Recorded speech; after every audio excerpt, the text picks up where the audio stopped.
इधर उत्तर प्रदेश के बाराबंकी से हैरान कर देने वाला एक वीडियो सामने आया है। वहां कार में एक गोदाम में अचानक से ही आग लग गई। हालांकि गनीमत ही रही कि इस घटना में किसी को कोई नुकसान नहीं पहुंचा, लेकिन लाखों का सामान जलकर राख हो गया। इस घटना का जो वीडियो सामने आया उसमें उस गोदाम से आग की ऊंची ऊंची लपटों के साथ काले धुएं का गुबार उठता हुआ नजर आया। इस घटना के बाद वहां हड़कंप मच गया और देखते ही देखते लोगों की भीड़ इकट्ठा हो गई। घटना की जानकारी मिलने के बाद फौरन फायर ब्रिगेड की टीम पहुंच गई और जिसके बाद आग बुझाने का काम शुरू किया गया। कई घंटे की मेहनत के बाद आग को बुझा लिया गया। बताया गया कि शॉर्ट सर्किट की वजह से उस गोदाम में आग लगी।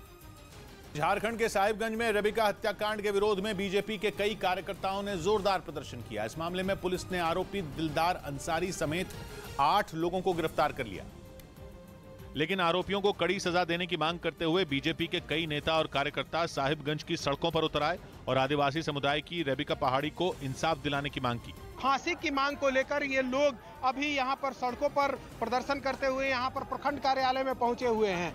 हाथों में बीजेपी का झंडा थामे प्रदर्शनकारी राज्य की हेमंत सोरेन सरकार के खिलाफ तख्तियां भी लिए दिखे। इस विरोध प्रदर्शन के दौरान उन्होंने जमकर नारेबाजी की। ये प्रदर्शन सिर्फ साहिबगंज तक ही सिमटा नहीं रहा, बल्कि इस हत्याकांड की आवाज राजधानी रांची में भी गूंजी, जहां बीजेपी महिला मोर्चा रेबिका पहाड़ी की मां और बहन के साथ सड़कों पर उतर आया और फास्ट ट्रैक कोर्ट के जरिए आरोपी को फांसी की सजा देने की मांग की, क्योंकि आदिवासी समुदाय की रेबिका पहाड़ी को जान से मारने का आरोप उसी के पति दिलदार अंसारी पर लगा। पुलिस के मुताबिक दिलदार अंसारी पहले से ही शादीशुदा था और बीते 2 साल से उसका रेबिका से अफेयर था।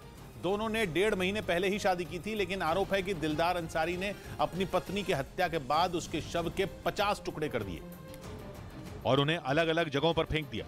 इस हत्याकांड की जानकारी मिलते ही पुलिस ने घटना वाली जगह को छावनी में तब्दील कर दिया। जिस घर में रेबिका की हत्या की गई उसके ज्यादातर कमरों में ताला जड़ दिया गया। पुलिस के मुताबिक आरोपी दिलदार अंसारी ने पूछताछ में बताया कि वो 1 हफ्ते पहले ही रेबिका पहाड़ी को अपने मामा के घर लेकर आया था, जिसकी छत पर रेबिका की गला रेत कर हत्या करने का आरोप उस पर लगा।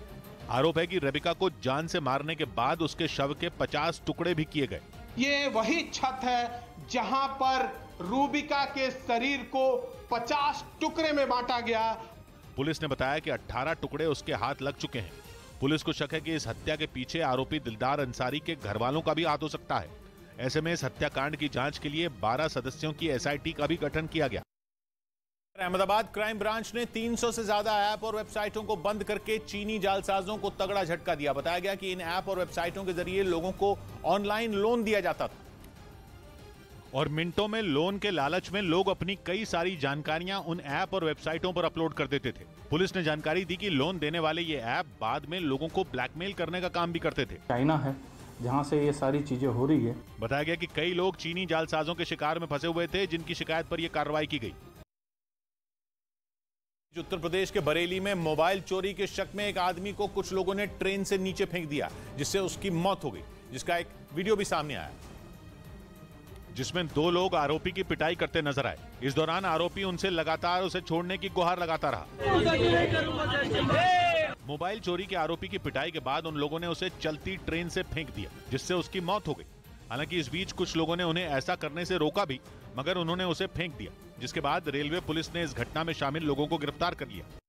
उधर खबर है कि न्यूयॉर्क में अब दुकानों पर कुत्ते, बिल्ली और खरगोशों की बिक्री पर बैन होगा। यह फैसला 2024 से लागू होगा, जिसके तहत न्यूयॉर्क में कोई भी दुकानदार कुत्ते, बिल्ली और खरगोश नहीं बेच पाएगा। उन्हें बेचने के बजाय सरकार ने दुकानदारों को शेल्टर होम के साथ मिलकर काम करने की नसीहत दी। वहीं नए कानून के मुताबिक अब जानवरों को बेचने वाला कोई भी दुकानदार साल में 9 से ज्यादा जानवर नहीं बेच पाएगा। इधर उत्तर प्रदेश के मेरठ से एक हैरान कर देने वाला मामला सामने आया। वहां थाने में ही खड़ी गाड़ियों के सामान चोरी हो गए। आरोप है कि पुलिसकर्मियों ने चोरों के साथ मिलकर इस मामले को अंजाम दिया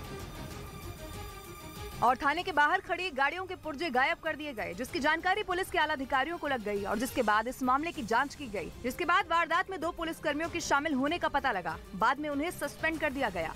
2 अभियुक्तों को गिरफ्तार किया गया और उनके कब्जे से गाड़ी का चोरी किया गया।